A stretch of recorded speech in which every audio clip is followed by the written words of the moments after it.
Boa noite a todos. Todos, todas e todes. Estamos agora na nossa última mesa. Já dá vontade de voltar amanhã, mas segura a vontade. Ainda tem muita coisa para a gente conversar. Essa mesa é sobre a formação do leitor literário. A professora doutora Renata Junqueira faria parte dessa mesa, mas, infelizmente, por motivos de saúde, a professora Renata não pôde vir. Mas ela será substituída com também uma ótima professora, muito experiente também nessa área de formação do leitor literário. Então, para compor essa mesa, chamaremos... Deixa eu pegar minha cola perfeita. Esse congresso foi grande, gente. Professora doutora Angélica de Oliveira Castilho Pereira, que é professora de Educação Básica no Instituto de Aplicação Fernando Rodrigues Silveira, o CAP da UERJ, e professora da graduação. Professora, obrigada. Muito queridona. Também a professora doutora Daniela Maria Segabizar. Fiz tão bonito. Vamos de novo. Chamaremos também para compor a mesa a professora Daniela Maria Segabinazzi, que é professora doutora da Universidade Federal da Paraíba. Uhul! Líder do grupo de pesquisa, estágio, ensino e formação docente. Obrigada, Daniela. E como mediador dessa mesa, o nosso querido professor doutor da Universidade Estadual do Piauí, coordenador do grupo de pesquisa Ler, Literatura, Leitura e Ensino, o nosso querido professor doutor Diógenes Buenos Aires.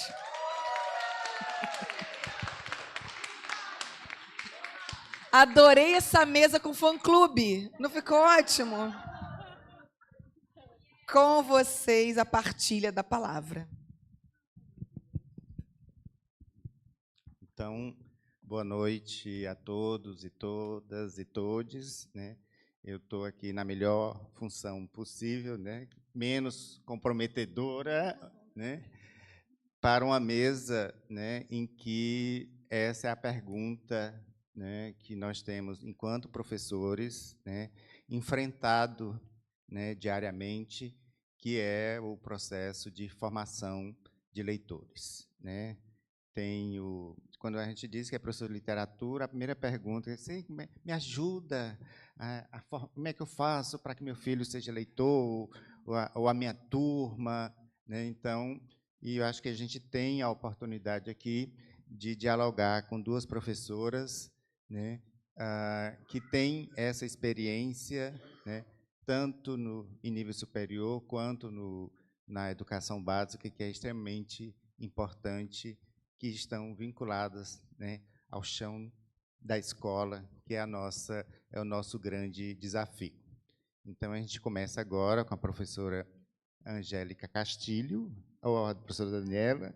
Então, a gente começa com a professora Daniela Segabinazzi, né, que é uma amiga muito querida e que tem um trabalho belíssimo na Universidade Federal da Paraíba, não só na pesquisa, mas também na formação de professores e na extensão. Boa noite a todos, a todas, a todes. Eu gostaria inicialmente de agradecer a professora Regina, né? Também quero fazer um pós-doc com ela, viu? Alguém já reivindicou, né? Já vou colocar meu nome na lista também, né? Vamos já organizar. Quero agradecer Flávio, né? Tão querido, né? Nos e-mails todos, né? A organização também todo do evento, né? Realmente foi assim brilhante, pelo menos comigo, né? Que precisava estar aqui durante esses 3 dias, então eu quero agradecer. Bom estar com Diógenes, né? Diógenes já de muito tempo a gente sempre vai se encontrando, e Angélica, né? Finalmente a gente se encontra, né? Depois de alguns áudios enviados pela Regina, que ficou intermediando aí as nossas conversas. Como Diógenes disse, né? Eu estou aqui, acho que um pouco pelo trabalho que eu realizo na universidade, E eu queria, antes, né, de ir para o próximo slide, né, na verdade, eu trouxe bastante slides, mas não se preocupem, eu não vou ficar aqui 2 horas, tá? Eu trouxe bastante porque eu quero mostrar muitas imagens de muitas coisas que a gente consegue realizar no trabalho, né, de pesquisa, ensino e extensão, que eu trabalho, né, com as 3 coisas. A gente poderia até escolher, né, mas, de certo modo, eu me vejo nesses 3 lugares. Então, antes de eu iniciar um pouquinho e mostrar para vocês, né, o que eu estou preparando para falar, eu queria dizer para vocês que essa fala ela tem uma ligação mais forte com a extensão, né? Então, o que eu estou trazendo, na verdade, é um trabalho muito mais de extensão. E aí eu queria até justificar um pouco, no sentido de dizer por que a extensão, né? Eu tenho uma base, né, digamos assim, de formação no Rio Grande do Sul. E nessa minha base de formação, que foi a Unijuí, eu tive um trabalho muito intenso, tanto na minha formação, quanto no tempo que eu trabalhei lá, que começou pela extensão. Então, eu acho que isso sempre esteve muito próximo de mim. E aí eu fui para o doutorado escrever uma tese de muitas coisas que me incomodavam, que tem a ver com o ensino de literatura. Apesar de eu sempre dizer que a minha formação inicial é uma formação muito sólida, foi muito importante para mim, mas eu ainda sentia a necessidade de saber, bom, e aí, aquilo que o Diógenes disse, né, como é que eu faço? A pergunta sempre era aquela, bom, e agora como é que eu faço? Eu sabia que eu tinha uma boa formação teórica, né, mas me faltava alguma coisa ali. Então, na tese, eu fiz esse percurso, né, de pensar o currículo de letras, né, e aí, na universidade, para ficar mais próxima da escola, eu pensei, bom, a extensão é o lugar que eu vou me alimentar, né, dessa escola, né, dessa conversa mais próxima com o professor, com os professores, já que eu não tinha um percurso tão grande né, de prática, né, de formação no trabalho na educação básica. Então, só para dizer por que eu chego aqui, né? Porque, de algum modo, para mim, a extensão é esse lugar onde eu estou lá na escola, não toda semana, não estou eu, Daniela, presente, mas estão meus olhos, ouvidos, que são os meus bolsistas, voluntários, que estão lá toda semana e que vão me alimentando de muita coisa. Então, eu também vou, por vezes, nessas escolas. E eu acho que isso me aproximou muito da professora Daniela, que pode, então, trabalhar com a literatura infanto-juvenil, que, no curso de letras da Paraíba, neste currículo atual, ela é uma optativa, porque a gente negociou para que a literatura juvenil fosse obrigatória. Então, a gente tem no currículo a literatura juvenil obrigatória e tem a infanto-juvenil optativa, mas eu acabo sempre, né, ministrando as duas, por uma questão de entender que tem que também ofertar a infanto-juvenil. E por ser professora de estágio, eu sou professora de estágio de ensino, né, de literatura lá. Mas vamos lá, né, senão daqui a pouco o meu tempo acabou.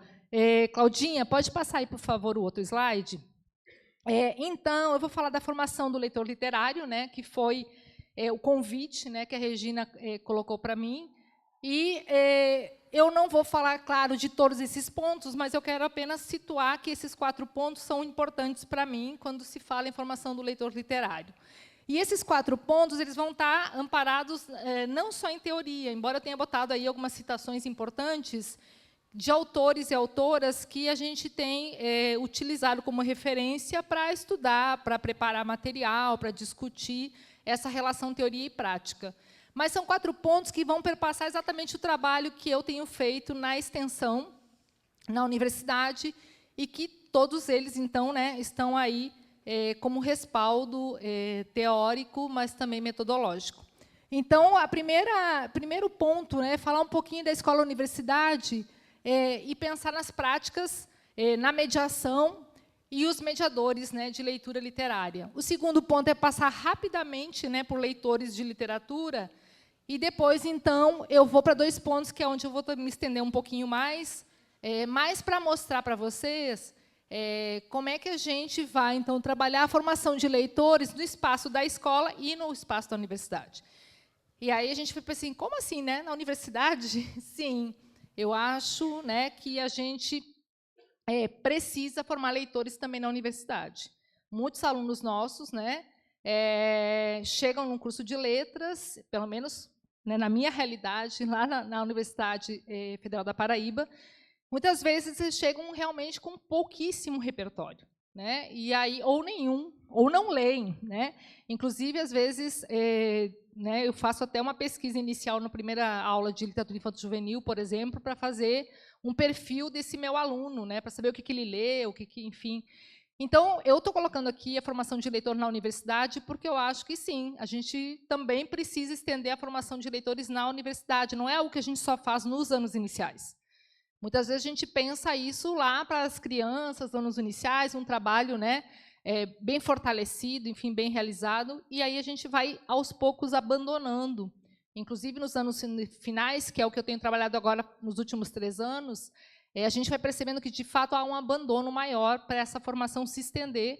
E lembrem, né, anos finais somos nós das letras que atendemos, né? E aí a gente vai pensar, poxa, né, anos iniciais está fazendo um trabalho de formação e aí chega lá no 6º ano e aí a coisa vai desandando. E aí a gente talvez vai entender porque que o nosso aluno de letras também, de algum modo, precisa se formar enquanto leitor. E aí, por final, né, eu vou trazer para vocês um pouquinho já de algumas coisas bem mais recentes. Então, a gente também vai fazer um percurso um pouco histórico do trabalho, né, que eu tenho realizado, mas algo mais recente no sentido de que é o que a gente está fazendo assim, né, 2025, até aqui, maio, até esse momento. Então, por favor, Cláudia. Inicialmente, então, eu queria falar dessa formação de professores, tá? Essa extensão, eu não dei o nome ainda, né? É Cultura Literária na Escola, tá? Esse é o nome do projeto. Ele começou em 2017 com um Prolicem, que na Universidade da Paraíba é um programa de apoio às licenciaturas e que a gente tem projetos para bolsistas nesse programa. E aí, 2019, ele virou uma extensão, né, pelo formato dele. E aí, nesse projeto, a gente trabalha com a perspectiva de unir, né, digamos assim, de construir uma relação de aproximação com a escola, com o ensino, pesquisa e extensão, com a graduação e com a pós-graduação.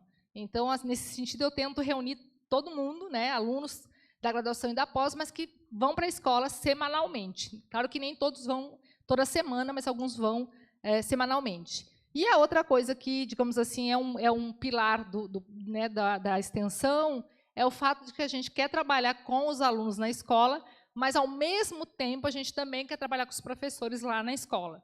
A gente entendeu desde o primeiro momento que não era uma questão de a gente ir lá fazer práticas com os alunos apenas, mas também era necessário conversar com os professores, né, fazer uma formação, e eles também, junto com a gente, entender o que a gente estava fazendo lá. Quer dizer, não era apenas ir lá e voltar para a universidade, mas era também estar em contato com os professores para que eles entendessem o que a gente estava realizando nessas práticas, né, nesses momentos de clube de leitura, de conversa literária e assim por diante. Então, por isso, né, aqui tem uma imagem, essa primeira imagem aqui de baixo, ela é uma imagem do primeiro dia que a gente fez. Isso foi lá em 2019. Né? Eu guardo muito essa imagem, porque ela foi a primeira imagem da primeira formação na escola.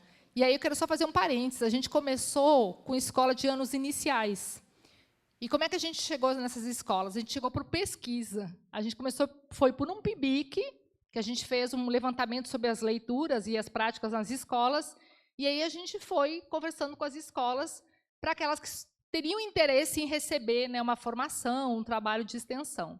Então, naquele momento, a gente tinha 3 escolas, e a que mais, né, se candidatou, digamos assim, foi anos iniciais. Então, essa foto aqui é justamente um primeiro trabalho com os professores nessa escola, e a gente começou sensibilizando os professores, né, da escola. E aí, essa outra foto que está lá em cima já é uma formação mais recente, do ano passado, que nos últimos 3 anos a gente conseguiu alcançar escolas dos anos finais. Né? E aí, então, a gente já foi para uma escola de anos finais, e atualmente a gente está trabalhando com 13 escolas de anos finais. Não estamos com mais escolas, porque a gente também não tem mais pessoas suficientes para poder fazer esse trabalho. Né?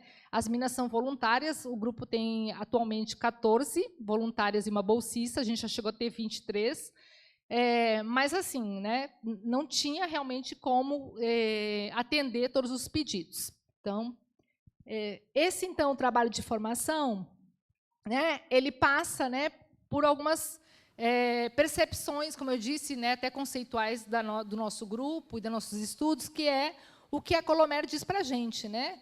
Que a escola deve garantir que todas as crianças tenham a oportunidade de entrar em contato com as obras de qualidade artística ao longo da sua jornada escolar. E foi isso que a gente conversou muito com os professores dos anos iniciais e dos anos finais. Vou fazer um parênteses aqui, no sentido de que a gente tem, sim, professores que conhecem, são leitores, mas a grande maioria, né, não conhecem muito do material que tem na sua biblioteca, na sua escola, dos livros, né? Uma coisa que ficou muito marcado nesse período, né? E até surgiu uma dissertação em razão disso. Por exemplo, nos anos iniciais, o livro de imagem, né? Mais que o livro ilustrado, no caso, o livro de imagem praticamente não é, né, trabalhado, não é lido. E a gente tem 2 dissertações, inclusive, sobre isso. Né? E porque os professores realmente não sabem, né? Alguns deles conhecem, gostam, mas eles dizem, né, literalmente para a gente que eles não sabem como fazer. Né? Então, nesse sentido, quando a Colomer traz isso, a gente também tem que pensar que precisamos trabalhar isso com os professores também na formação. E aí, nessa jornada, né, pensando, então, nesse garantir, né, esse contato com muitas obras, a gente tem que pensar que, para isso acontecer, a gente pensa, então, nesses 3 pontos. Né?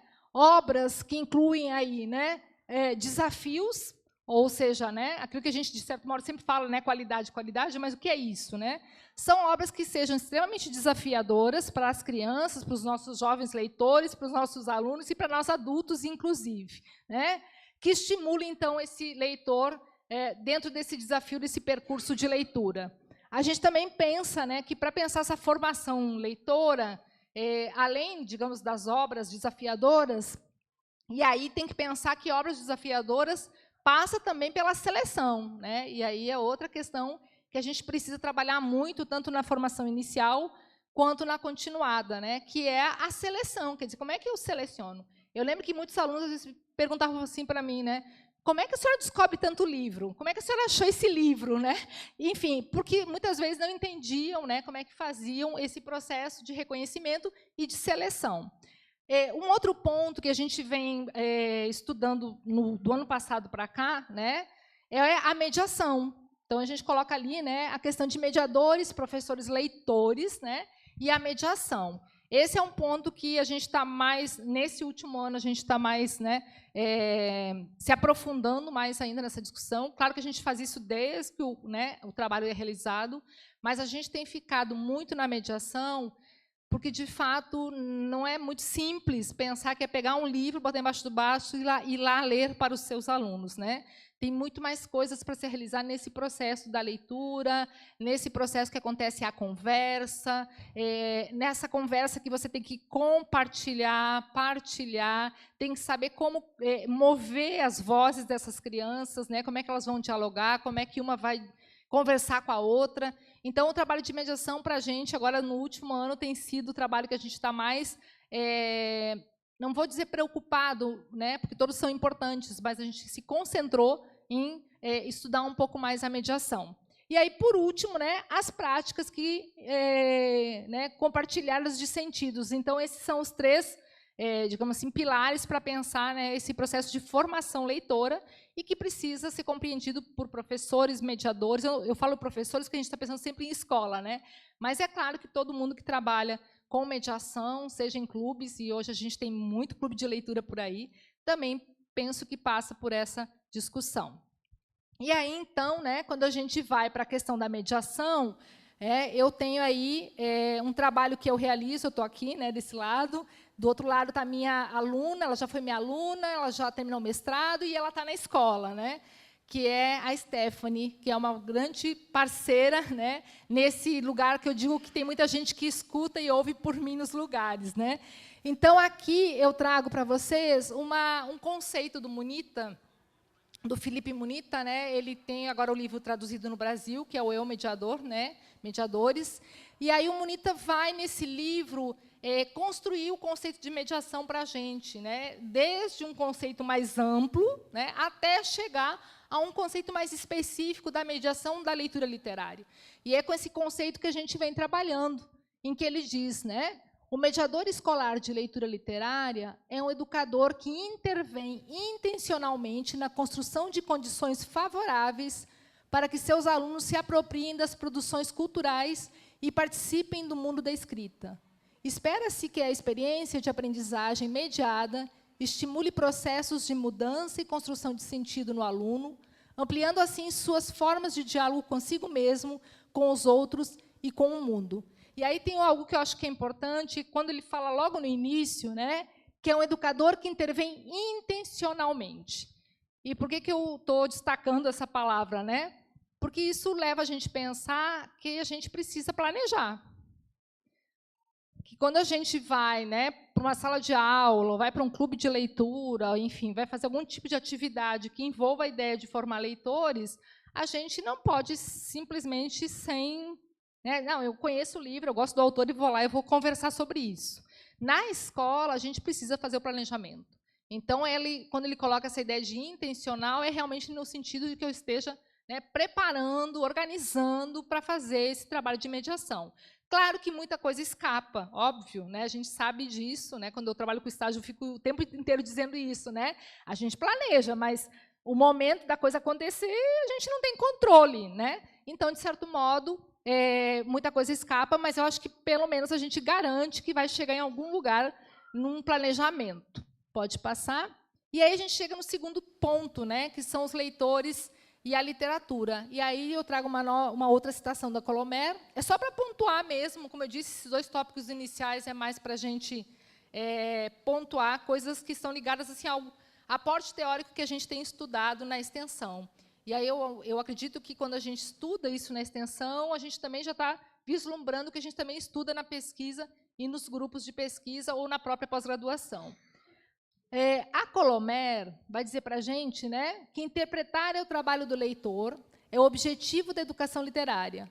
E a escola é o lugar onde se aprende a fazê-lo a partir da ação e da modelagem do professor. Da segurança do grupo ao sentir-se um leitor mais experiente e, portanto, mais interessado. E aí a gente vai ver que, de novo, né, a gente pode pensar que dialoga com o Munita, né, quando a gente pensa lá no trabalho da leitura, da mediação da leitura literária, no sentido de que o professor também é essa pessoa, digamos assim, responsável por fazer esse trabalho, né, de mediar e de formar esse leitor a partir dessa perspectiva. E a escola é o lugar, né, de se fazer isso, sobretudo quando nós temos as crianças em escola pública, né, encontrando o livro pela primeira vez na escola, né, ou encontrando alguém lendo para ela na escola. E aí... Bom, e aí nós chegamos, então, né, nessa perspectiva que a gente envolve, né, de formar o professor, trabalhar com os professores essas questões conceituais, pensar em teoria e prática com eles, e aí, então, eu vou começar a mostrar para vocês o trabalho, de fato, que a gente faz depois de toda a discussão teórica. O que eu quero dizer com isso? Que a gente não só pensa em coisas práticas, né, e nem só pensa em estudos teóricos. A ideia é que a gente entenda que aquilo que a gente está fazendo, de alguma forma, ele está ancorado numa teoria. E eu insisto muito nisso, apesar de parecer óbvio, né? Estou aqui lembrando do Chambers, né? Chambers às vezes diz que a gente precisa falar do óbvio, né? E aí eu insisto porque quando eu fui fazer minha tese, a minha preocupação era como eu vou fazer. E hoje acho que a gente vai ficando mais claro que esse como fazer provém, obviamente, das abordagens teóricas. Senão fica aquela ideia de que a universidade não tem nada a ver com o que acontece lá na escola, né? A prática é outra história. Não, na verdade, eu acho que a gente tem muita coisa né, que tem tudo a ver nessa relação, né, do que a gente aprende na universidade, se for, né, obviamente, ligada a essa perspectiva do ensino, da metodologia e das práticas. Bom, e aí, então, eu vou trazer para vocês resultados desse trabalho, né, que começou lá em 2017, que foi aquela primeira foto, né, que eu mostrei para vocês, que foi a formação dos professores, e que depois, né, esse trabalho que era concomitante, né, a gente fazia, né, e faz ainda, né, uma reunião mensal com os professores de formação, de estudos de leituras teóricas e oficinas com os professores, e a gente escuta os professores para saber se aquela prática que a gente realiza com eles é possível fazer com os alunos deles. Então, essa também era uma outra preocupação da gente, né? Não chegar lá e fazer uma prática e o professor ficar olhando o que a gente estava fazendo. Mas era, na verdade, conversar com ele. Olha, professor, né, isso aqui que a gente está fazendo com vocês, a gente pode ir lá na sua sala depois? Então, esse era o movimento que a gente começou a fazer e continua fazendo, porque a gente entende que ele funciona melhor, ouvindo o professor. Né? Até para ele dizer, às vezes, o que funciona, se não funciona, o que ele poderia sugerir como alguma alteração ou mudança. Então, aqui, gente, pode volta para o slide. Pronto. Esse aqui, eu trouxe essa imagem, porque essa aqui, gente, é a Bambolina. Né? É a Bambolina, ela é a nossa... Até hoje, ela desde 2017, gente, ela começou como um projeto de fazer a personagem do livro, né, que é As Aventuras de Bambolina, está aqui o livro da Iacoca, era, na verdade, fazer a leitura e o trabalho com as crianças e fazer com que elas pudessem conviver com essa personagem na sua casa. Isso fazia com que a gente quisesse também fazer com que a família se envolvesse nessa, né, construção aí de formação de leitores. E eu sempre trago ela junto porque é a que mais fez sucesso. Até hoje ela tem muitas memórias. A gente já essa escola, né, que é uma escola municipal de João Pessoa, ela já está com outros projetos, né? Imagina, 2017, 2018 veio a pandemia, voltamos e a Bambolina voltou por mais um ano ainda. Ela foi um trabalho feito na educação infantil. E aí só, né, um parênteses importante. Quando a gente organizou com os professores isso, a gente teve que conversar com eles para fazer o trabalho com eles. Eram eles, né? A gente só foi lá, eram eles que iam cuidar da Bambolina todos os dias com as crianças. Mas a gente teve uma conversa muito importante para que eles, antes de iniciar todo o trabalho de enviar o livro e a boneca para casa, conversassem com os pais, né? Fizesse uma reunião com os pais para falar um pouquinho. E por quê? Né? Não sei se alguém de vocês aqui conhece o livro, é um livro de imagem, mas é porque a Bambolina é uma boneca que é dada para um menino brincar. Né? Então, é um menino que brinca com a boneca. E aí a gente estava preocupado, assim, preocupado no sentido de dizer, olha, a gente tem que saber como é que vai lidar isso, porque pode aparecer pais, né? Então, é nesse sentido da preocupação. Não que a gente achou que não tinha que levar o livro, bem pelo contrário, né? Mas a gente fez a reunião, conversamos, mas sabem que não foi esse o problema. O problema da Bambolina foi porque... e aí não, assim, é um problema pequeno, muito pequeno, porque, na verdade, só foram 2 famílias que não permitiram que fosse para casa, porque a Bambolina significava para eles o demônio e a bruxa. Tá? E aí eu não vou nem colocar as razões por trás disso tudo, né? Mas acho que vocês entendem por que eles não foram, né? E não permitiram. E a gente também respeitou e fez essa conversa. Então, podemos passar. Outras atividades que foram feitas nessa escola, né, foram realizadas. 3 delas, né, eu vou me deter mais numa, que são as instalações, mas então a gente já tem, né, a personagem, que começou com a Bambolina, e depois a Bambolina fez sucesso, e a gente teve que renovar, claro, né, começamos a levar outras personagens, que foram as bruxinhas da Eva Furnari, depois foi, enfim, outros livros de imagem, sempre com livros de imagem, tá? E eles ficavam 2 dias com os personagens, e, quando voltavam, eles precisavam contar o que aconteceu na casa deles com esses personagens. Tem muita história aqui que eu não vou nem começar a contar. Mas, assim, esse trabalho feito com a Bambolina, a gente tem muita publicação. Tá? Inclusive, assim, outra coisa importante, né, nesse trabalho com os professores das escolas, a gente fez questão de trazer os professores junto com a gente para os eventos. Então, a gente conseguiu levar muitos professores para eventos, para que eles que falassem do trabalho. Então, eles publicaram muitas coisas junto com a gente. Então, a Bambolina, por exemplo, se vocês botarem, vai ter, acho que uns 4, 5 artigos por aí do trabalho, da recepção, inclusive, né, da Bambolina na casa das crianças. Os sacolas literários né, acho que isso é uma prática muito mais simples, acho que a maioria conhece, não vou aqui me incompridar com essa conversa, mas as instalações literárias, agora já pode passar. Essa também foi uma atividade, aqui é a Bambolina, pode passar, são os artigos aqui do lado. Pronto, vamos parar aqui. As instalações também surgiu antes da pandemia, no mesmo ano que a Bambolina, porque a gente começou a pensar, bom, a escola tem um projeto de literatura infantil. Esse é um projeto permanente da escola. E aí a gente começou, né, junto com eles, construir uma série de propostas. Então, no mesmo ano que surgiu a proposta para a educação infantil da personagem que vai para casa, a gente também pensou para os maiores a ideia de instalação literária. E aí você diz assim, o que é isso, Daniela? Gente, eu não sei. Não me peçam teoria para isso. O que a gente fez? A gente foi lá buscar tudo que sabia sobre instalações no campo das artes, e foi lá que a gente começou, né, a ler, a estudar. Inclusive, eu lembro que, numa das formações, uma das professoras foi e disse assim, o que é isso, professora? Eu só conheço instalação elétrica e hidráulica. Né? Ela disse assim, eu nem sei o que é isso.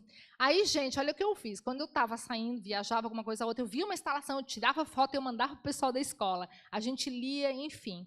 E aí surgiu, até que a gente conseguiu, junto com os professores, construir essa ideia de instalação literária.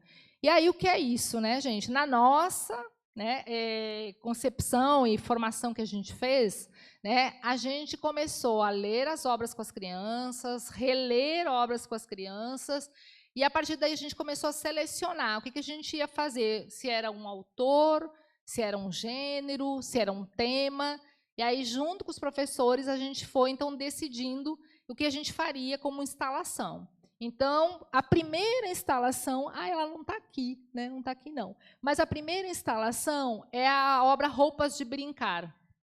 E aí, gente, agora me fugiu a memória. Se alguém lembrar, a autora aqui é uma autora... Isso, Eliandro Rocha, né? A autora é a Elma que ilustrou, né? Estou lembrando da ilustradora. Então, assim, a gente fez a primeira com essa obra, lá em 2019, aí veio a pandemia, a gente trocou as instalações por exposições no Instagram.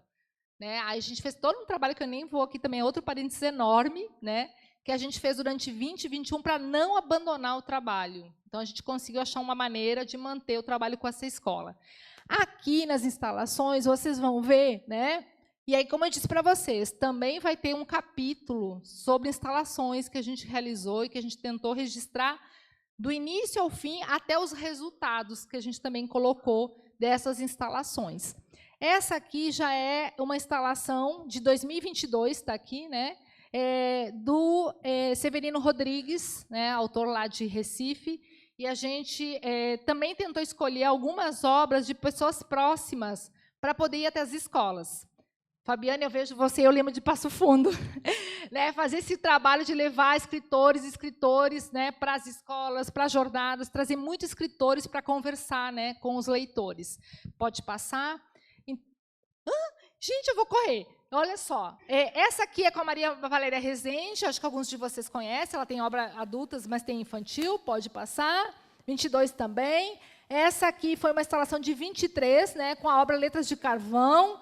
E aí é interessante, pode passar. Não vou mostrar o vídeo, nem pretendia não, tá? Eu só trouxe a imagem, porque... Pode voltar, volta só. A autora, tá? A Irene Vasco... as professoras, aí veja, as professoras já estavam bem independentes, né? As professoras enviaram toda a instalação para ela, e a alegria foi quando a Irene mandou um vídeo para as crianças, né? Então, ela mandou um vídeo. Agora, vamos lá, mais rapidinho. Gente, Jorge, porque se não falou que faltava 10 minutos aquela plaquinha, né? Que aí a gente se organizava melhor. Bom, esses... Né, vou passar rápido, porque esses aqui são os projetos de sacolas, tá? Esse acho que é muito mais rotina até para muitas escolas. Pode passar. O que é importante aqui? Nas sacolas, tá? Para não pensar aquela coisa assim de vai para casa, lê e conta a história, o que a Stephanie, que estava lá comigo no início, né? Ela criou fichas a partir das funções de leitura lá do Círculo de Leitura do Rio do Cosson, né? Que ele tem lá para o círculo algumas funções. Claro que ela fez, né, um trabalho mais, digamos assim, para as crianças, né, com fichas. E aí, pode passar, porque aqui tem os resultados. Tá? Já trouxe os resultados. Eu disse que eu tenho um monte de olhos e ouvidos nas escolas. Aí, esse aqui são os resultados, né, dos retornos das crianças com essas fichas que vão. Pode passar. Veja, aqui também é outro retorno, só que aqui já é de uma leitura que a Stephanie fez com os alunos, né? E aqui são o círculo. Às vezes pensam, né, mas funciona círculo com as crianças pequenas? Funciona, gente, funciona muito bem. É um monte de função? É, mas funciona muito bem esse trabalho. Pode passar. E aí, então, nós chegamos nos anos finais. Jorge, me dá 5 minutinhos. Anos finais, tá? Anos finais, também o trabalho é feito, né, da mesma maneira. Inclusive, gente, a gente começa com os anos finais com literatura infantil, tá? Porque também tem aquela ideia, é literatura infantil, né? Sim, é literatura infantil, mas os alunos também gostam muito. Na primeira vez, eles ficam meio assim, isso é para criança, né? Lá a galerinha do 7º, 8º ano começa a achar que não dá para ler isso aqui, não. Mas aí, com o tempo e o trabalho, eles já vão, né, mergulhando nessas obras. Pode passar. Essas são algumas imagens de algumas rodas e círculos. Aqui são a bolsista e uma voluntária fazendo trabalho nas escolas. E elas vão semanalmente. Tá? A gente tem 4 grupos, cada um vai para uma escola. Então, eles fazem isso semanalmente. Aqui é o livro, então, né, ao lado do que elas trabalharam nessa roda e círculo de leitura. Pode passar. Aqui é outros, né, conversas literárias. Lá estão as meninas de novo. Pode passar. E aí, chegamos na universidade, que eu vou ser mais rápida ainda. Gente, olha só. Eu falei para vocês que a gente faz a formação lá nas escolas, mas a gente também precisa fazer na universidade. Então, assim, eu faço tanto nas disciplinas, embora aqui eu estou privilegiando a extensão, mas tudo isso que está na extensão, gente, eu faço na sala de aula também. Tá? Dentro da minha disciplina de infanto-juvenil, dentro lá do estágio, eu também penso que a gente precisa fazer práticas com os alunos dentro da universidade. Não é mostrar, vá lá e faça. Não, vamos fazer aqui. E aqui, então, a gente tem as reuniões. Pode passar. Aqui, gente, eu trouxe... Estamos acabando. Aqui é uma formação. Na extensão, a gente faz a reunião mais, né, digamos assim, burocrática. Aí tem a formação minha com os alunos, e aí tem os alunos da pós-graduação que estão comigo, eles fazem as oficinas dos mediadores, que são os alunos da graduação que vão para as escolas. Então, quem faz as oficinas são os alunos da pós. Eles que vão fazer as oficinas com, né, os mediadores que vão para as escolas, assim como, às vezes, eles também fazem a formação dos professores nas escolas. E nem sempre eu posso ir, né? Às vezes eu não estou lá, mas eles vão lá e fazem a formação também. Aqui, gente, eu trouxe essa última imagem porque é a mais recente. Tá? A professora Aldenice é uma parceira da gente, né, de uma das escolas, que a gente também faz esse trabalho contrário. Os professores também vêm nos ensinar. Então, a professora Aldenice veio para uma oficina para falar sobre literatura indígena para as minhas mediadoras. E aí, né, a gente depois foi para uma imersão num sábado, junto com as mediadoras e a professora Aldenice, lá em aldeias que tem perto de João Pessoa. Né? A gente tem muitas lá na região, e a gente fez esse trabalho de imersão para passar o dia, né, fazendo leituras, ouvindo anciãs. Né? A gente tinha uma anciã contou várias narrativas para a gente lá. E aí, então, para encerrar, acho que estou encerrando. Vamos lá. Esse ano, a gente apareceu mais uma coisa. Tem coisa que a gente não planeja. Aí apareceu o quê? A vontade das meninas da graduação formar um clube de leitura. Elas diziam, a gente já lê bastante, lê literatura infantil e juvenil, muitas, né? A gente faz isso o tempo inteiro. Mas a gente também quer ler algumas literaturas, né, brasileira, latino-americana, universal, enfim. E aí eu disse, bom, vamos lá. Isso aqui, então, é uma novidade dentro do projeto, que não estava, mas que agora entrou. E aqui a gente fez 3 clubes esse ano. Né? O primeiro foi em março, abril, e esse foi essa semana, ontem. Né? E aqui já está na página do Instagram, porque elas colocam tudo lá. Né? O pessoal que é bolsista, eles organizam, eles fazem tudo isso para a gente. Então, a gente percebeu que, assim, a gente vai indo e, quando vê, vai aparecendo. E, assim, tudo vai aparecendo em função de ler literatura. E para nós, isso é o mais importante. A coisa começa por lendo literatura, inclusive com os professores. A gente começa primeiro lendo literatura e depois a gente vai para as discussões e abordagens metodológicas e teóricas. Bom, gente, pode passar agora os agradecimentos, né, as referências. Ai, desculpa, gente. Eu não vou ler, mas... eu vou deixar aí para vocês, gente, porque para nós tem sido muito importante ter lido também Cecília Bajor. Né? Eu falei antes do Felipe Munita, que nesse momento a gente está estudando mais, né, o livro dele, mas Abajur foi a leitura que a gente fez muito o ano passado, sobretudo para pensar conversas literárias. Dois pontos importantes para ler Abajur para a gente, né, que foi muito importante, era conversas literárias e escuta. Né? A ideia de escutar esse outro, de escutar o nosso aluno, de ouvir, né, era muito importante. E a gente foi entendendo, e aqui eu adoro falar, e nós professores gostamos de falar muito, né, às vezes a gente não escuta os outros. E é o que acontece também na sala de aula. A gente, né, trabalha com os alunos, fala, explica, quer até explicar, né, que aquela cor azul não é vermelha, ela é azul, e o aluno não está vendo que ela é azul. Enfim, a gente, né, como professor, a gente quer o tempo inteiro monitorar, controlar. E muitas vezes a gente não escuta. Então, eu deixei essa da Abajur, essa citação no final, justamente para entender que a gente também tem trabalhado muito esse processo que não é fácil, gente. Eu digo que não é fácil por mim, assim, que falo muito. E, às vezes, a gente escutar o outro, parar, ouvir esse outro, tem sido algo também que a gente tem, nos últimos anos, trabalhado bastante. Agora sim, é para encerrar. Vamos lá, as referências. Nossas redes, o Cultura é o que está lá em cima, que é esse que eu trouxe todo o material para vocês. Tudo está no Cultura e está no Instagram do Cultura. A gente publica tudo, gente. Alguém aqui falava, acho que era a professora que estava aqui antes, que falava de, não lembro, de deixar material gratuito disponível, né? A gente deixa tudo disponível. Tudo que a gente produz, seja roteiro, seja prática, seja... Tudo está disponível. Tanto é que ele é enorme. Se vocês olharem, se vocês vão passar, tem coisa desde 2016, 2017 lá. Porque a gente entende que é isso, é distribuir mesmo, né, para todos poder conversar com a gente. Oi. O Instagram de baixo, gente, o de cima é o do Cultura Literária na Escola. Está escrito lá, né? Cultura Literária na Escola, que foi sobre ele que eu relatei bastante a experiência. Aqui embaixo é o grupo de pesquisa Jolie, que é Jovens em Literatura, né, que eu lidero lá, e que ele está ainda novinho, né, assim, mas é um grupo que já também tem muita coisa interessante, e aí deixei, né, para o final. E agora, acabo mesmo. Obrigado, gente. Obrigado, Daniela. Eu fiquei aqui tranquilo, porque fomos acostumados nas sessões, né, as plaquinhas. Aí, quando eu vi que não tinha plaquinha, aí eu aperriei. Então, passo imediatamente a palavra à professora Angélica. Eu vou ficar virada para cá para não ver, em momento algum, ele falando qualquer coisa que eu tenho que parar de falar. E já vou dizendo que esse meu lado está dormente.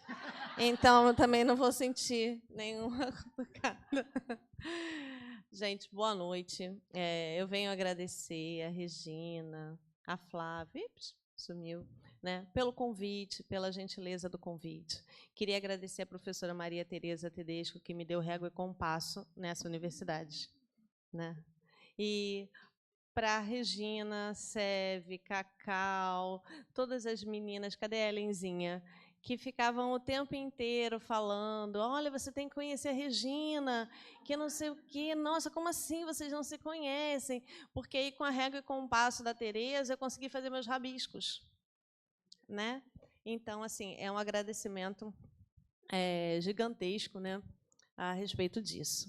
Eu vou falar assim aceleradinha para poder a gente começar logo, né? Então, vamos lá. Como a gente vai falar de formação leitora, eu começo com um quiz literário. Eu não vou dar bandeira, não vou mostrar capa, não vou mostrar nada, porque eu sou dessas. E aí, eu começo assim. Numa casinha branca, lá no blá, blá, blá, mora uma velha de mais de 70 anos, chamada blá, blá, blá. Quem passa pela estrada e a vê numa varanda, de cestinha de costura no colo e óculos de ouro na ponta do nariz, segue seu caminho pensando: que tristeza viver assim, tão sozinho, nesse deserto. Mas engana-se, dona blá, blá, blá é a mais feliz das vovós, porque vive em companhia da mais encantadora das netas, blá, blá, blá. A menina do blá, blá, blá, blá, blá, blá. Ou blá, blá, blá. como todos dizem. Não quero dizer de logo. Quem seria esse blá, blá, blá, esse lugar blá, blá, blá? E essa senhora é tão triste nesse caminho. Vamos lá. Olha, Dona Benta, quem dá mais? Todo mundo concorda? Quem nem passou pela cabeça quem seria essa pessoa no meio do nada? Alguém aqui já leu Lobato? E aí eu começo. Vamos lá. Olhares assim, né? Tá, tudo bem. Lobato. Essa é a pergunta inicial, né? Quem estuda literatura e vai trabalhar com criança e não conhece literatura infanto-juvenil? É a formação que a Daniela estava falando, né? Como é que eu vou falar mal do Lobato? Porque, não é? Se eu tenho que falar bem e falar mal. Como é que eu vou falar mal? Como é que eu vou questionar? Como é que eu vou problematizar se eu não conheço e se eu não leio? Então, a formação de leitor passa a partir dessa indagação. Aí tem mais, tá? Também vou esconder a capa. Quiz 2. A missão. Vamos lá. Vou ter blá, blá, blá também, tá? No meio, assim, para vocês completarem a lacuna. Ela era gorda, baixa, sardenta e de cabelos excessivamente crespos, meio arruivados. Calma, gente. Poxa, hein? Gente apressada, tem que esperar o tempo para apertar a campainha, tá? Tinha um busto enorme, enquanto nós todas ainda éramos achatadas, como se não bastasse encher os 2 bolsos, blá, blá, blá, blá, blá, blá, né? Mas ela tinha o que todas nós queríamos, um pai dono de livrarias. Já falaram, sem graça, vocês, né? Felicidade Clandestina, Clarice Lispector. E aí, propositalmente, eu quero botar um livro dentro do outro durante a minha fala aqui, né? Por quê? Porque a Clarice, eu sou apaixonada por Clarice, mestrado, doutorado, essas coisas. É maluquice minha, vocês não precisam saber. E aí a ideia é a seguinte: a Clarice ela vai o tempo todo, e aqui ela faz principalmente a referência dessa formação desse leitor que passa por além de ter, não é ser uma pessoa erudita que conhece Monteiro Lobato. Não se trata disso. Se trata de Monteiro Lobato estar no campo de visão da formação do leitor na época em que ela era criança. E cada um vai ter o seu campo de formação de leitor. E essa necessidade de ler, esse gosto de ler, que ela vai estar mostrando aqui para a gente, não tem a mediação do professor nesse conto. Não aparece quem ensinou ela a ler, não aparece quem disse que Lobato era legal, não tem nada disso. Essa menina que se desenha como personagem, ela é uma menina que coloca na leitura... sabe quando você acaba o videogame? A última fase? Ela está na última fase de leitura que nós desejamos dentro da escola, porque é aquela pessoa que pega para ler alguma coisa porque gosta, incansavelmente, e luta por conseguir esse objeto aqui, o objeto livro, para ler. Né? Hoje em dia a gente tem outros suportes. Ótimo, maravilhoso, mas o livro está ali dentro. Então, esse leitor ideal é o leitor que a gente deseja formar. Mas, para isso, nós também precisamos ser esse leitor ideal. Porque, quando ela fecha, né, não era mais uma menina com um livro, era uma mulher com o seu amante, é essa relação que a gente idealiza no final das contas. E aí eu fiz algumas propostas. Eu não sei se eu vou conseguir seguir aqui o roteiro, porque eu sou indisciplinada. Eu vou começar a ler e daqui a pouco eu vou, né, fazer outras coisas. Então, essa pergunta inicial, né, quem é esse leitor que eu quero formar?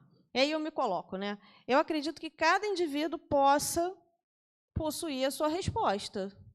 Né? Quem é que você quer ser como leitor? Você quer ser o leitor das aventuras? Você quer ser o leitor de coisas de terror? Você quer ser que leitor? Eu quero ser um leitor de ficção, eu quero ler revista, quero ser um leitor profundo de caras. Ok. Né? A pessoa está feliz, ela está lendo, ela está entendendo, ela está trocando, ela está conseguindo organizar o mundo. É esse tipo de objetivo que a gente quer. Eu não quero que todo mundo goste de Clarice Lispector. Isso é um sonho.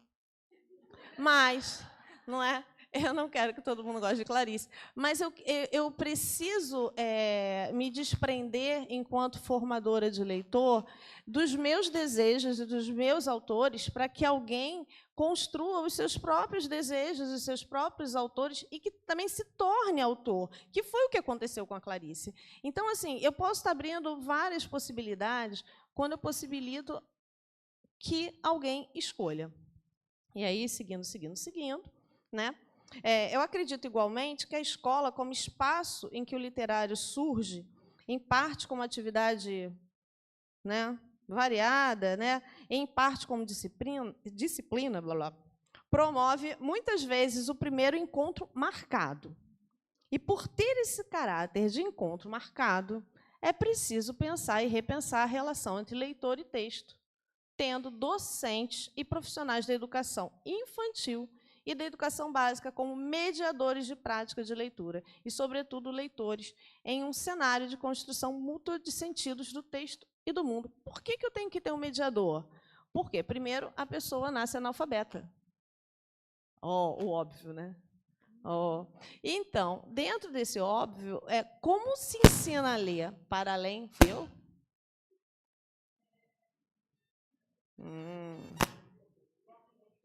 Espera aí.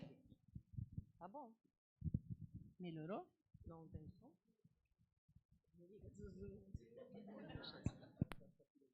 Foi? Não foi. Gente, se não der, vai no gogó, né? Porque quem dá aula, a voz chega aí. Não?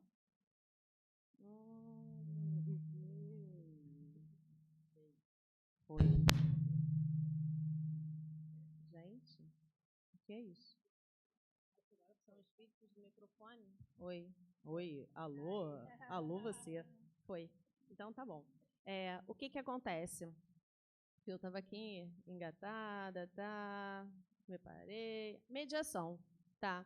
A Isabel Solé, ela fala para a gente que essa estratégia de leitura, ela se dá num processo de alfabetização e que o professor, ele ensina a ler não porque ele está alfabetizando, ele ensina a ler porque ele vai ler com, e ele vai ouvir o que o aluno tem a dizer naquele processo de leitura.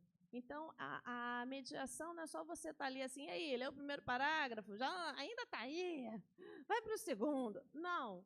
Né? A mediação não é você cronometrar, Regina morrendo de rir. Não é você cronometrar, não é você falar assim, gente, a gente tem que ler isso aqui em um tempo de aula. Não, é o tempo da leitura e do entendimento.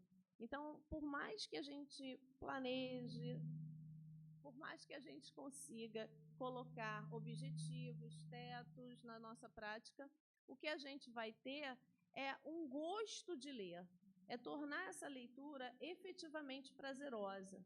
E dentro disso é uma proposta, né? Eu parti ali de uma reflexão e dentro disso a gente tem uma proposta. Quando a menina lê Reinações de Narizinho, quando ela quer essa leitura, esse desejo de eu quero que, poxa, hoje o ponto alto do meu dia vai ser quando a gente for para a sala de leitura, ou vai ser continuar aquele livro que a gente começou e a professora recolheu maldosamente para a gente não terminar em casa. Mas por quê? Para criar, né, toda uma expectativa, todo um momento de construção, né, daquele ato de leitura. E aí eu divido num segundo momento, que é preciso ler. Eu não posso achar que estou numa aula de anatomia e sair esquartejando o livro. Não é? Eu vou ler o início. Era uma vez, e acabou. Agora eu vou ler outro, porque é só esse pedaço que está no livro didático, é só esse pedaço que está no material. Então, assim, é preciso ler por inteiro. É preciso começar e terminar. É preciso parar, sair, ir e voltar. E é preciso que a gente leia, né? A Colomé fala em um dos capítulos dela, né, dessa formação do leitor e tudo mais, que, no mínimo, citando um outro autor, no mínimo, a pessoa deveria ler, na sua graduação, 500 livros. Pode. Está descontando o tempo, né, Jorge?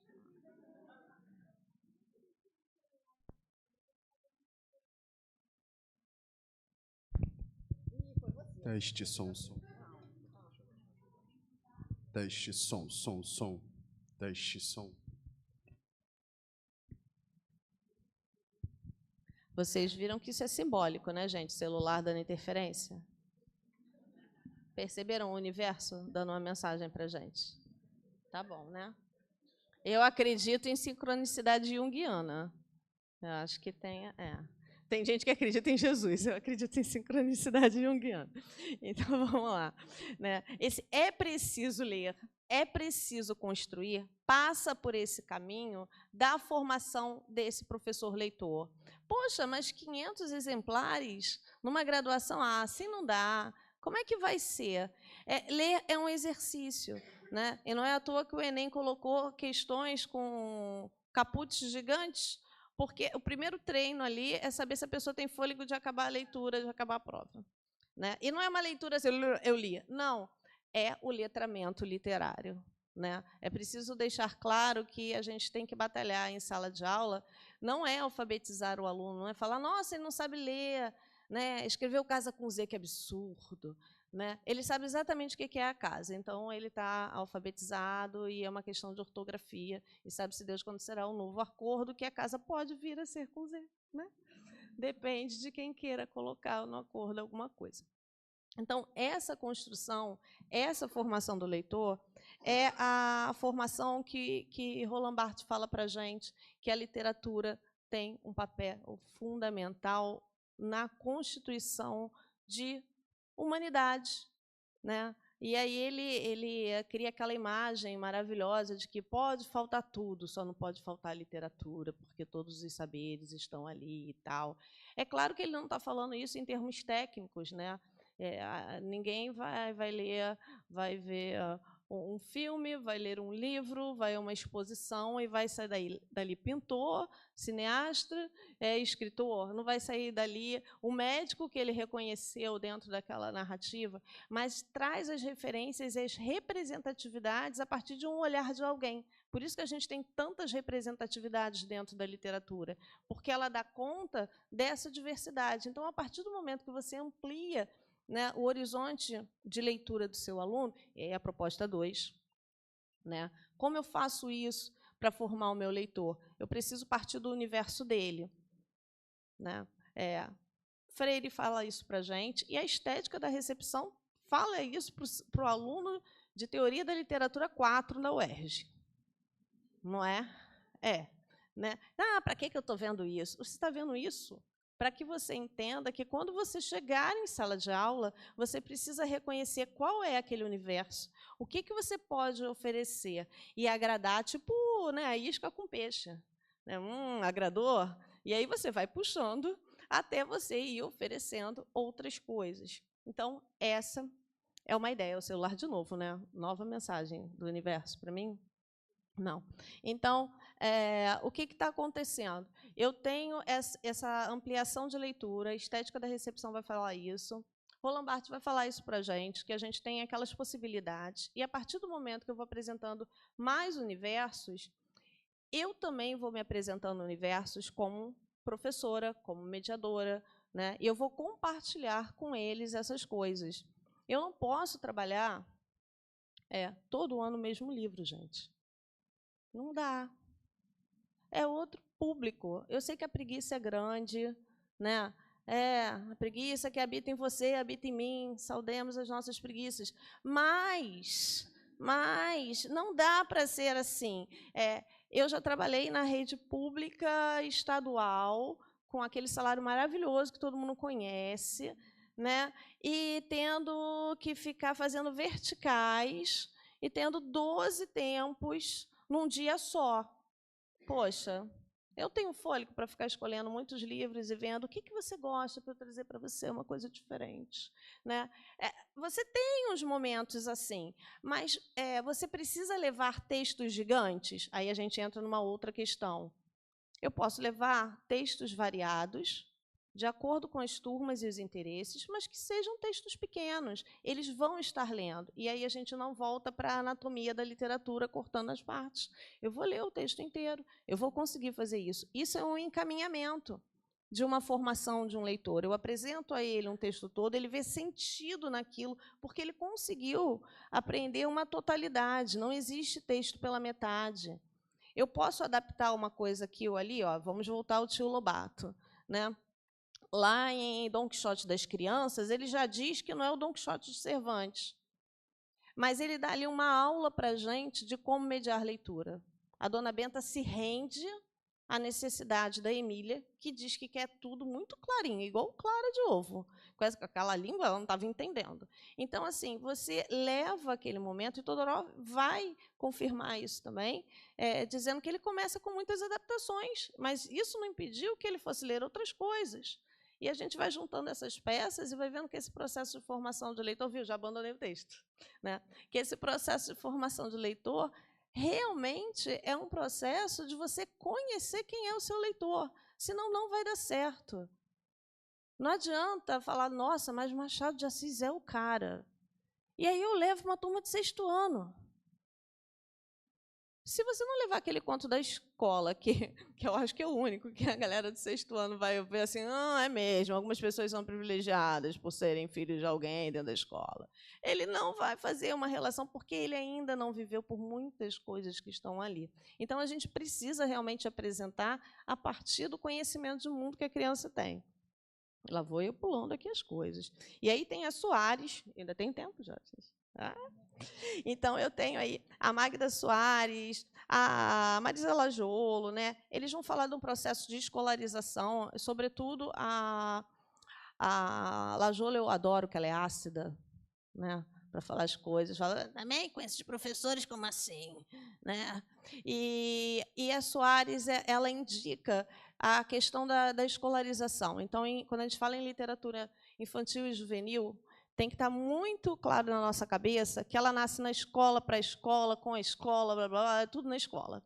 Né? Então, assim, é inevitável estar num curso de letras com licenciatura não falando de escola. Então, a escolarização ela é inevitável, mas ela não precisa ser inadequada. E aí o termo é da Soares. E como é que eu faço uma escolarização adequada? Eu dou ouvido ao meu aluno, eu não vou ficar cortando pedaços. E aí ela tem uma série de colocações e exemplos, e ela é ótima porque ela dá os exemplos, né? Ela faz recortes de livros didáticos e mostra, né, por que adaptou aqui? Era só você ampliar o vocabulário do seu aluno. Por que cortou a história? Porque ele não vai saber o que vai acontecer depois, você nunca mais vai falar sobre aquilo. Então, a gente acaba afastando o aluno dentro da escola da leitura, porque toda criança pequena gosta de ouvir histórias. Gosta de pegar um livro e ler e pede, né, para as pessoas ficarem lendo. A exaustão, aquilo ali, não é porque a criança é chata, às vezes ela também é um pouquinho, mas não é porque efetivamente ela é chata, é porque precisa fazer sentido. Então, enquanto ela não preencher com todos os sentidos possíveis aquela história que está sendo contada para ela, ela não vai parar de pedir para você contar. E você, né, vai ter que contar. Não tenho. Tem. Porque se aquela criança está perto de você, ela tem algum vínculo, algum compromisso. Ela não nasceu numa árvore e você estava passando e ela caiu na sua cabeça. Então, assim, você tem um compromisso de conseguir levar aquilo. Ela precisa preencher esse sentido. Basta que a gente nos pegue lendo Nietzsche. Alguém já leu Nietzsche aqui? Eu adoro usar o Nietzsche como exemplo. Uma pessoa. Quantas vezes vocês pararam para voltar e ir e vir, até porque os parágrafos são gigantes, começam numa página e terminam em 3 depois. Né? E você não precisa recuperar os sentidos, você não precisa voltar. Então, não se trata de chatice da criança, se trata de um processo de leitura que é feito a partir de você ir e vir, procurar entender, ler de novo. E aí todo mundo sabe que quando pega-se um livro depois de 2, 3 anos, você tem que recuperar outras coisas, você é um outro leitor porque você passou por experiências. Então, são essas experiências, né, essas colocações que a gente precisa fazer. Ai, meu Deus, estou com medo de estourar o tempo. Vamos lá. Lajolo fala dessas contradições, já falei do Todorov e Cusson. Né? O que me agrada muito na proposta de Cusson, quando ele fala daquela sequência básica de leitura, é que ele consegue mostrar de forma muito clara que a leitura não se dá quando você pega um livro e simplesmente está lendo. A leitura ela se dá numa troca. E aí ele faz aquela brincadeira dizendo que a leitura pode parecer solitária, mas ela é solidária. E aí não tinha como eu fazer outras referências além desse conto da Clarice, né? Ela é solidária por quê? Porque você encontra um outro ali, você encontra um outro mundo, você vai fazendo trocas. Então, quando você tem um professor, né, com uma turma, você tem muitas e muitas vozes, né? Você tem uma polifonia interpretativa, para usar um termo aí de Bakhtin, né? Porque você consegue fazer aquela troca toda, você consegue se solidarizar com o que está sendo dito, e, naquele momento, você efetivamente está formando um leitor. Você está dando oportunidade, está dando chaves de acesso para a pessoa chegar e ler o que ela quiser. Caras, inclusive. Né? Então, ela vai seguir o caminho dela, né? Ela vai te encontrar nos corredores, isso é o melhor. Ela vai te encontrar nos corredores da vida, na rua e tal, e vai chegar, professora, mas sabe aquele livro que você falou e leu? Que maravilhoso, né? Eu também faço algumas maldades no sentido de formação leitora. Eu levo alguns livros, e aí é uma operação minha, mas funciona. Eu levo uns livros, como quem não quer nada, e deixo em cima da mesa. Aluno é bicho fofoqueiro. Muita coisa. E aí eles querem ver o que eu estou lendo. Se você bobear, eles abrem a sua bolsa. Vão xeretar, né? É incrível. A educação básica é maravilhosa. E aí você deixa o livro lá. Que livro é esse? Fala do quê? E aí você vai falando, assim, é disso, aquilo outro. Eu quero ver? Sonsa. Quer ver? Quero. Aí pega. Posso levar? Pode, com o coração na mão, né? Será que vai voltar o meu livro? E eu só levo livros assim, eu leio Clarice, né, gente? Então, eu só levo livros assim da ordem do trágico, né? Rubem Fonseca, coisas desse tipo, né? Com o pessoal do ensino médio, eu vou apresentando essas leituras, né? Espero que ninguém tenha se tornado um sociopata depois de ler Rubem Fonseca, de eu ter deixado o Rubem Fonseca lá em cima da mesa. Mas, assim, você tem algumas estratégias que você vai acabar criando para a formação desse leitor a partir da percepção de quem é que você está trabalhando em sala de aula. Né? Porque, na verdade, o seu colega de trabalho não está lá na sala dos professores nem nas reuniões, ele está ali com você, né? Conversando e tal, indo. Vocês me olharam? Vou correr. Vamos lá. E aí... Não? Tá bom? Então tá bem. Ai, meu Deus. Vamos lá. Então, o Cusson, ele fala para a gente que o bom leitor, portanto, é aquele que agencia com os textos os sentidos do mundo. E é isso que a gente tem que propor. Eu juro que isso aqui vai ficar arrumadinho depois do evento, em pensamentos claros. Né? E essa mediação de construção de sentido, ela é permanente. Né? Ela é com os feedbacks, ela não se dá com uma série de listas de exercícios, ela é quando o professor tem que usar o livro didático, mas ele pode riscar algumas questões. Ele pode levar o trecho que está faltando, ele pode pular páginas, ele pode usar só algumas coisas. E a última coisa que eu queria conversar com vocês era a respeito de qual concepção, né, de ensino de literatura vocês têm. Vocês já pararam para pensar nisso?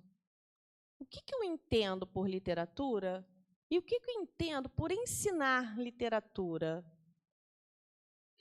Eu vou ter que fazer uma linha do tempo, eu vou ter que chegar e apresentar quem é, né?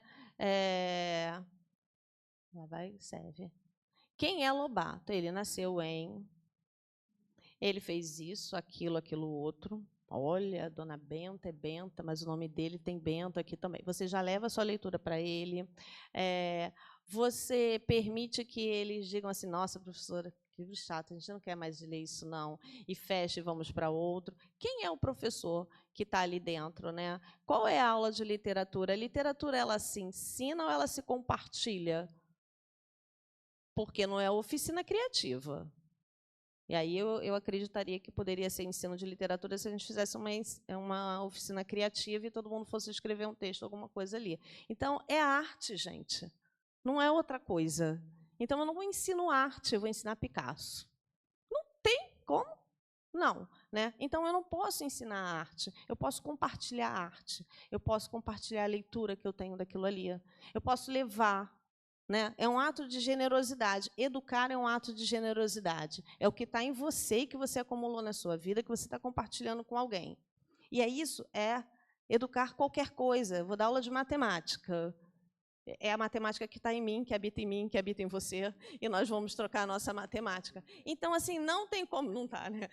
Não tem como eu ensinar a literatura, tem como eu compartilhar, mostrar, refletir, ver. Eu não tenho que fazer a caça às figuras de linguagem. Por quê? Eu tenho que entender que a metáfora desloca um sentido maravilhoso ali, mas ela só existe naquele texto, então ele não vai decorar. Ele só tem que entender como aquilo funciona. Então, que concepção de literatura é essa? O que é literatura para você ir para a sala de aula ensinar literatura? Né? E por que a gente tem que trabalhar literatura infanto-juvenil, que a gente não pode falar logo de Machado ou de Clarice, porque nem Clarice fala só de Clarice. Né? Aqui a prova material disso. Clarice está falando de Lobato, Clarice está falando da experiência dela leitora. Ela não começa a ser leitora quando ela faz 20 anos e publica Perto do Coração Selvagem. Ela é leitora bem antes, ela é escritora de um mundo bem antes, porque a criança escreve o mundo quando ela fala o que ela entende da vida. Então, se a gente começar a entender que esse leitor ele é escritor da própria existência, a gente começa a entender que ele vai ser um leitor para qualquer coisa.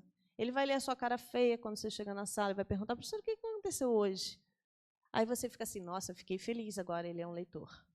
Né? Ele vai conseguir entender tudo isso. Né?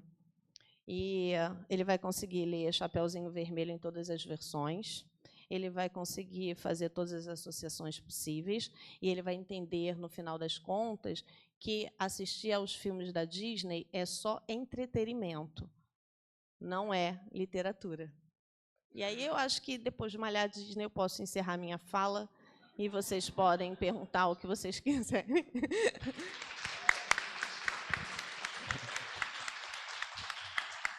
Ainda temos uns minutinhos, né? Eu só gostaria de compartilhar uma coisa, uma experiência que eu tive com o grupo pesquisa da professora Vera Teixeira de Aguiar, e isso já tem uns 20 anos, em que ela tinha um projeto numa favela de Porto Alegre, né? E nós tínhamos no Clique oficinas de leitura manhã e tarde, né? Com crianças da favela que eram mediadas pelo um líder comunitário, né? E nós tínhamos uma das oficinas, né, que nós nos demos conta de que tinha sempre um mediador, mas era preciso também desenvolver a postura no sentido de dele escolher. Né? Então, nós criamos a oficina Literatura e Biblioteca, em que todo o acervo ficava à disposição, a criança podia ler deitada, sentada, e ele podia começar um livro e se não gostasse, trocar por outro. E tiveram duas circunstâncias que me deixaram assim bastante... Foi assim uma coisa que me chamou muita atenção e que eu pude perceber que eu era uma pessoa insensível no sentido de compreender uma coisa. Foram dois meninos. Eu percebi que ele tinha uma grande dificuldade de decifração, de leitura, e ele só conseguia, né, atravessar a leitura quando eu estava do lado, com ele ali do lado. O outro já era um adolescente, né, em que ele só escolhia alguns contos de fadas e textos curtos, né? Aí eu disse, mas ele é um adolescente, conto de fada, mas aí é o quê? Né? É o processo de alfabetização, né? E ler é um desafio. Terminar um livro é um desafio. Não terminar um livro por não escolher mais ler, por decidir não mais ler, mas por se sentir incapaz, isso avança cada vez mais a sensação de incompetência, né? E isso, de fracasso, e muitas vezes a gente ignora isso. Né? Então, a gente, com o que a Angélica colocou, do compartilhar, de estar junto. Né? Esse é um desafio que não é só do nosso aluno, mas é nosso. Né? Então, a partir desse dia, né, eu espero estar me tornando um professor, um mediador melhor, né? Então, vamos agora passar para as perguntas. Quem é que gostaria?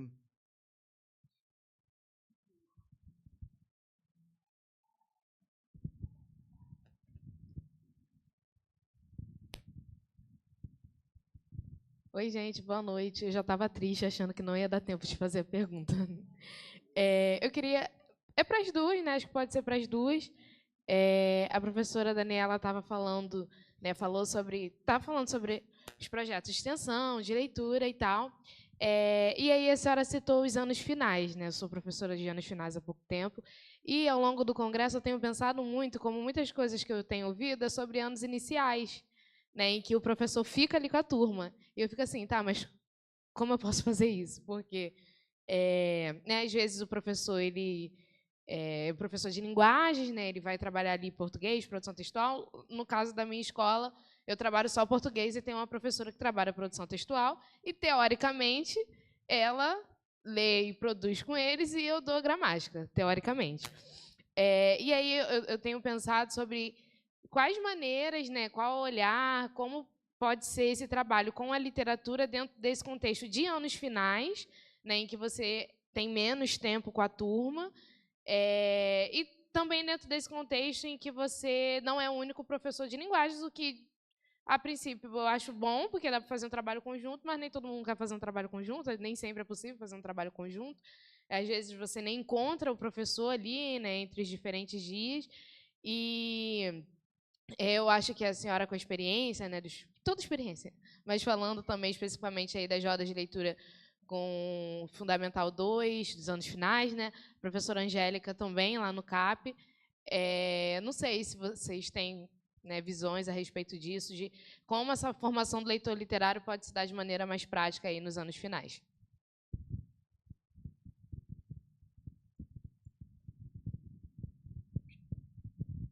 Bem, eu tive que correr no final, né? Aí não pude falar muito dos anos finais. Mas, assim, eu vou falar de dois lugares. Da extensão que a gente faz com os anos finais, já são 3 anos que a gente está fazendo. E aí, cada escola é uma situação, tá? Porque aquilo que eu falei, a gente atende muito o que a escola e os professores desejam. A gente não está indo como universidade para dizer para eles que eles têm que aprender com a gente.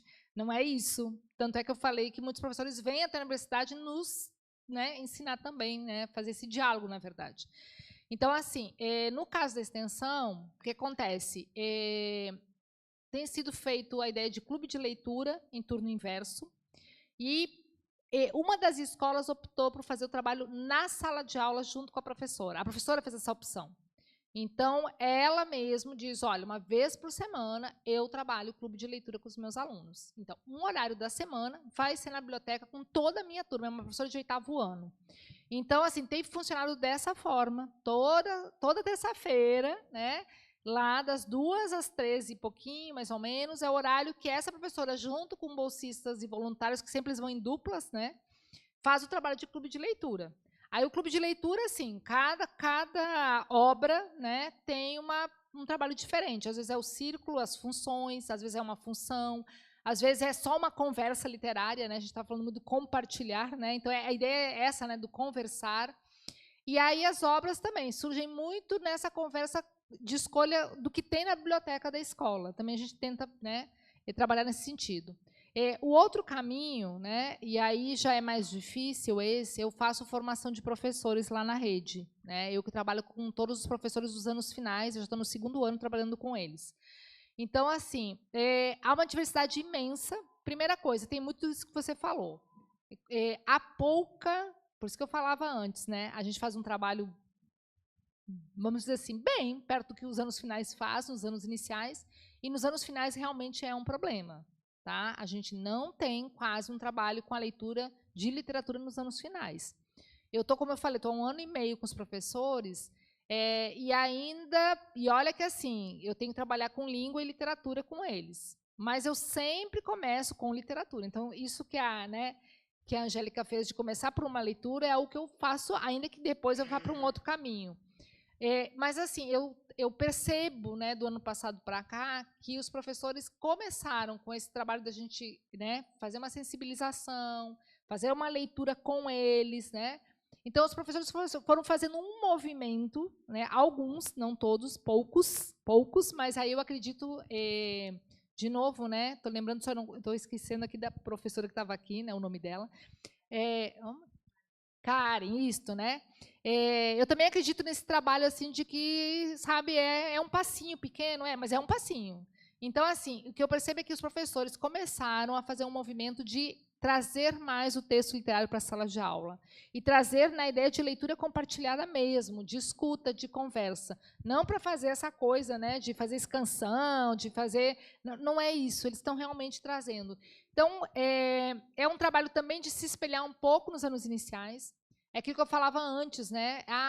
Eu não vou trabalhar com literatura, com livro de imagem, porque os alunos agora já sabem ler, né? No 6º, 7º ano. Então, a gente também tem carregado um pouco das práticas dos anos iniciais também para os anos finais. Então, assim, vai muito também de professores que se posicionam no sentido de dizer, não, eu quero ter literatura nas minhas aulas. E aí você disse uma coisa que é semelhante de João Pessoa. A gente tem lá uma aula semanal que eles têm que fazer produção textual. É obrigatório eles fazerem produção textual. E o restante das outras cargas horárias aí é uma questão de escolha, embora a gente sabe que a maioria trabalha com gramática. A maioria trabalha com gramática. Então, o que eu tenho de resultado dos professores é que eles têm feito o trabalho, né, de círculo de leitura, de clube de leitura, né, esse trabalho, né, uma parte desse trabalho que eu mostrei para vocês, mas são aqueles professores que né, se investiram de posição mesmo. Eu quero trabalhar literatura na sala de aula.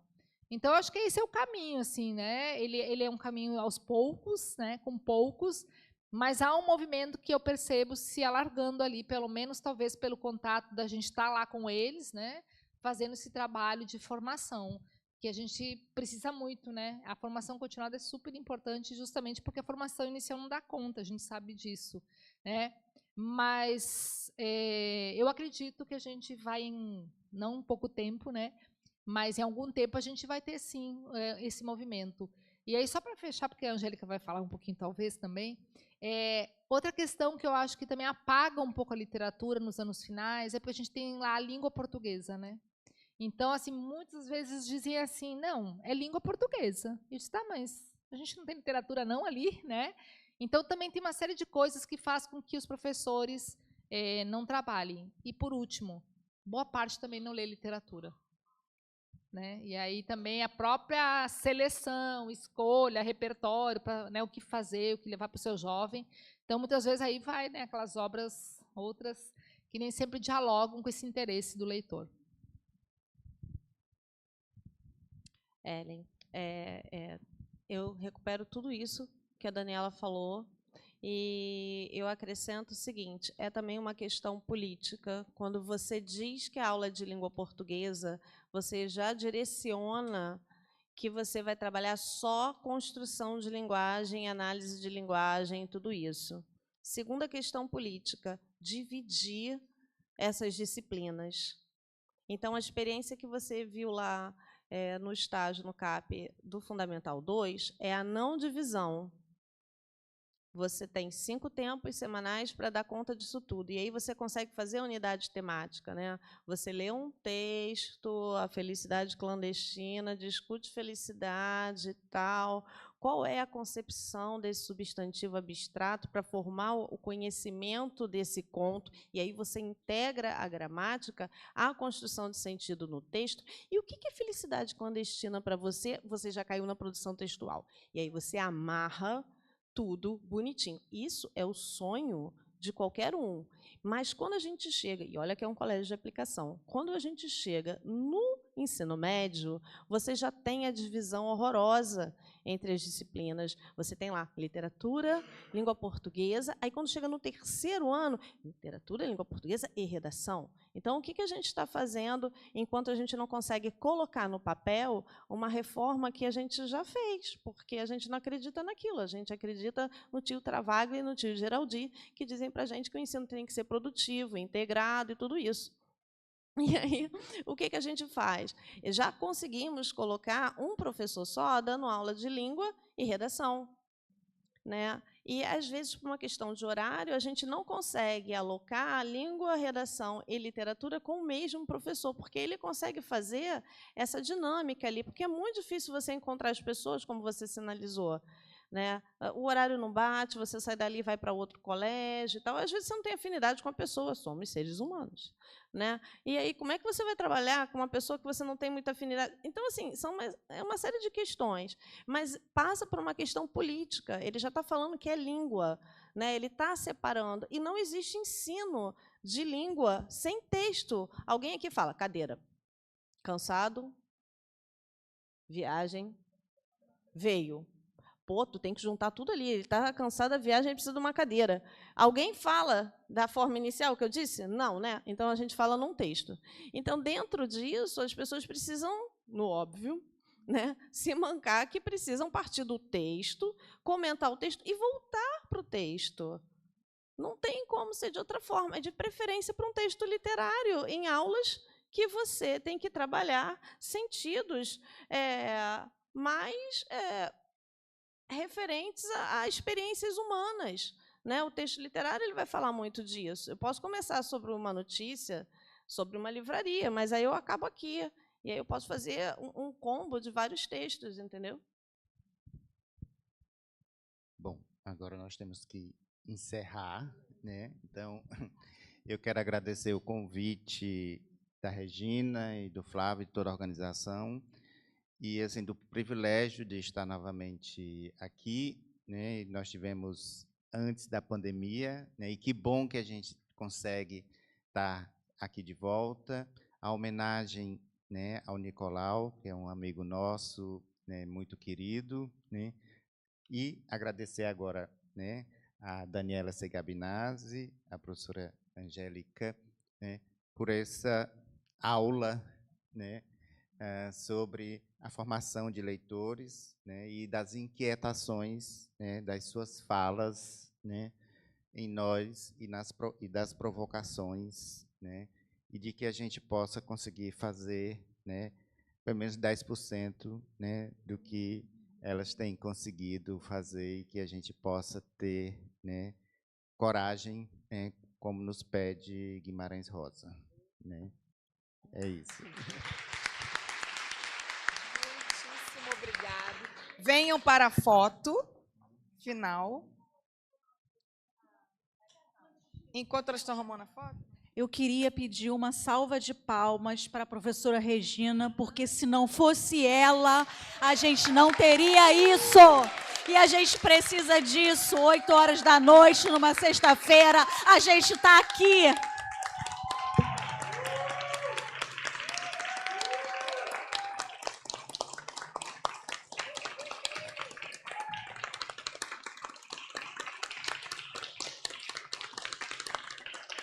Esse ano não teve flores, mas teve aplausos.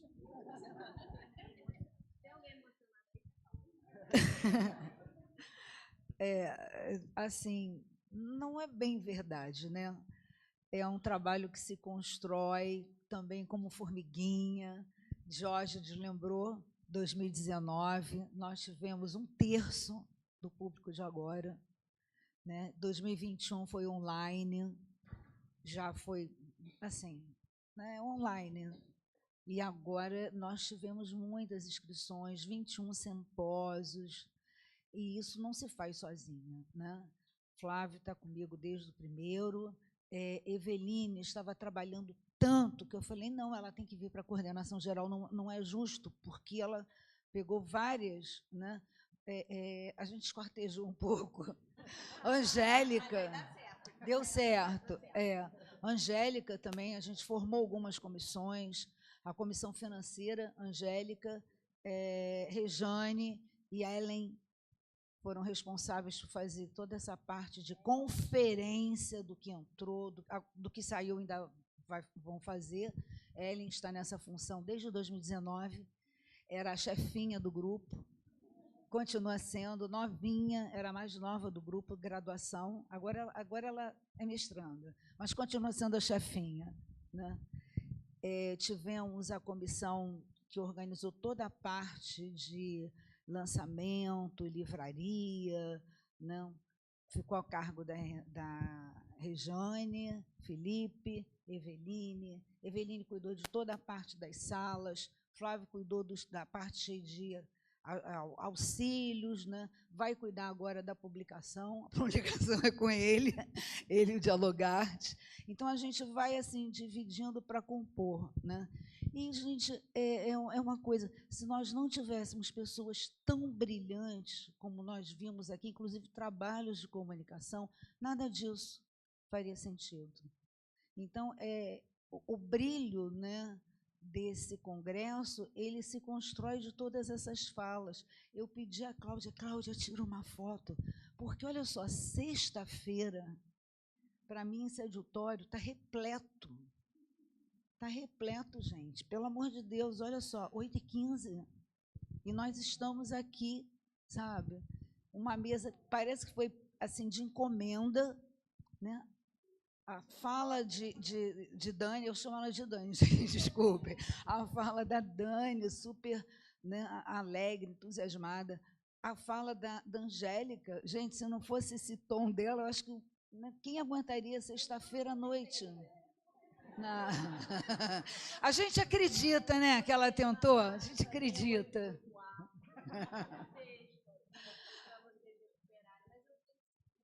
Eu também, então, a gente se dá bem. Diógenes, com uma mediação maravilhosa, dando voz, né, a Dani, dando voz à Angélica, fazendo também o seu depoimento. Lembrando que nós começamos com o Nicolau. E eu talvez não falasse nada, eu vou falar.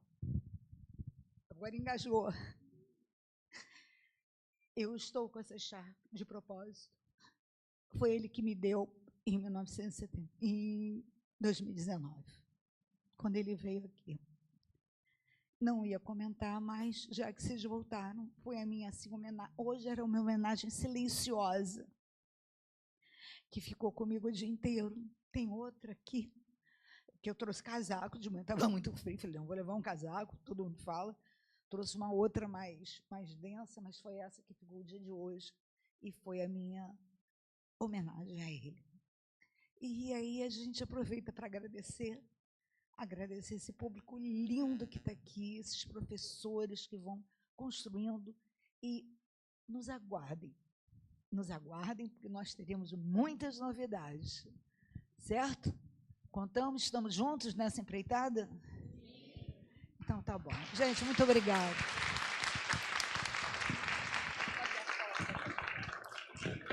Tem que ter foto, gente. Muito obrigada. Obrigada aos técnicos, aos terceirizados, a cada um que veio, se esforçou. Espero que tenha valido a pena. Que as palavras sejam sementes e que a nossa água interior a faça florescer. Um beijo, gente.